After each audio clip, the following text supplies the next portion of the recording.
ایک بازار سے ایک مغرور بندہ گزر رہا تھا کہ اس کی نظر سر پر ایک ڈول اٹھائے عورت پر پڑی۔ اس نے اسے آواز دے کر روکا اور نخوت سے پوچھا کہ اے مائی، کیا بیچ رہی ہو؟ عورت نے کہا، جی میں گھی بیچ رہی ہوں۔ اس شخص نے کہا، اچھا دکھاؤ تو کیسا ہے؟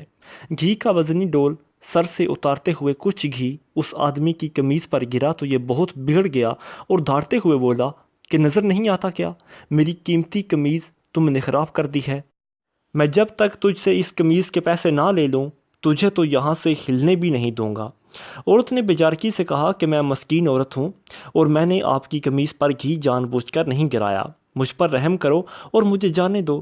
اس آدمی نے کہا، جب تک تجھ سے دام نہ لے لوں میں تو تجھے یہاں سے ہلنے بھی نہیں دوں گا۔ عورت نے پوچھا، کتنی قیمت ہے آپ کی قمیض کی؟ اس شخص نے کہا، 1000 درہم۔ عورت نے روحانسہ ہوتے ہوئے کہا کہ میں فقیر عورت ہوں، میرے پاس اتنے پیسے اور اتنے درہم کہاں سے آئیں گے؟ اس شخص نے کہا، مجھے اس سے کوئی غرض نہیں۔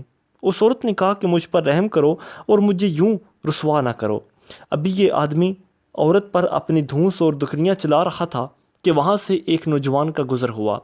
نوجوان نے اسے سہمی ہوئی عورت سے ماجرا پوچھا تو عورت نے سارا معاملہ کہہ سنایا۔ نوجوان نے اس آدمی سے کہا کہ جناب، میں دیتا ہوں آپ کو آپ کی قمیض کی قیمت، اور جیب سے 1000 درہم نکال کر اس مغرور انسان کو دے دیے۔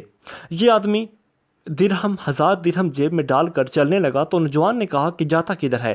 آدمی نے پوچھا، تو تجھے کیا چاہیے مجھ سے؟ نوجوان نے کہا، تو نے اپنی قمیض کے پیسے لے لیے ہیں نا؟ آدمی نے کہا کہ بالکل، میں نے 1000 درہم لے لیے ہیں۔ نوجوان نے کہا، تو پھر قمیض کدھر ہے؟ آدمی نے کہا، وہ کس لیے؟ نوجوان نے کہا، ہم نے تجھے تیری قمیض کے پیسے دے دیے ہیں، اب اپنی قمیض ہمیں دے جا۔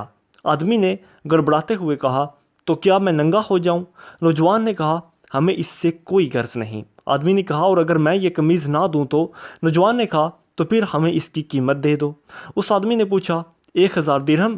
نوجوان نے کہا، نہیں، قیمت وہ جو ہم مانگیں گے۔ اس آدمی نے پوچھا، تو کیا قیمت مانگتے ہو؟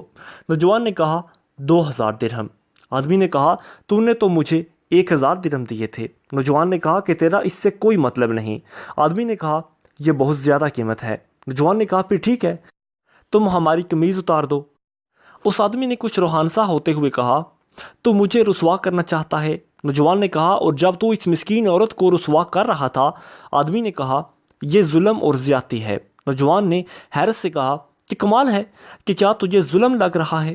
اس آدمی نے مزید شرمندگی سے بچنے کے لیے جیب سے 2000 نکال کر نوجوان کو دے دیے، اور نوجوان نے مجمع میں اعلان کیا کہ 2000 اس عورت کے لیے میری طرف سے ہدیہ ہے۔ ہمارے ہاں بھی اکثریت کا حال ایسا ہی ہے، ہمیں دوسروں کی تکلیف اور توہین سے کوئی مطلب نہیں ہوتا، لیکن جب بات خود پر آتی ہے تو ظلم محسوس ہوتا ہے۔ اگر معاشرتی طور پر ہم دوسروں کی تکلیف کو اپنا سمجھنا شروع کر دیں تو دنیا کی بہترین قوموں میں ہمارا شمار ہوگا۔ اگر وقت ملے تو ذرا نہیں، پورا سوچئے گا۔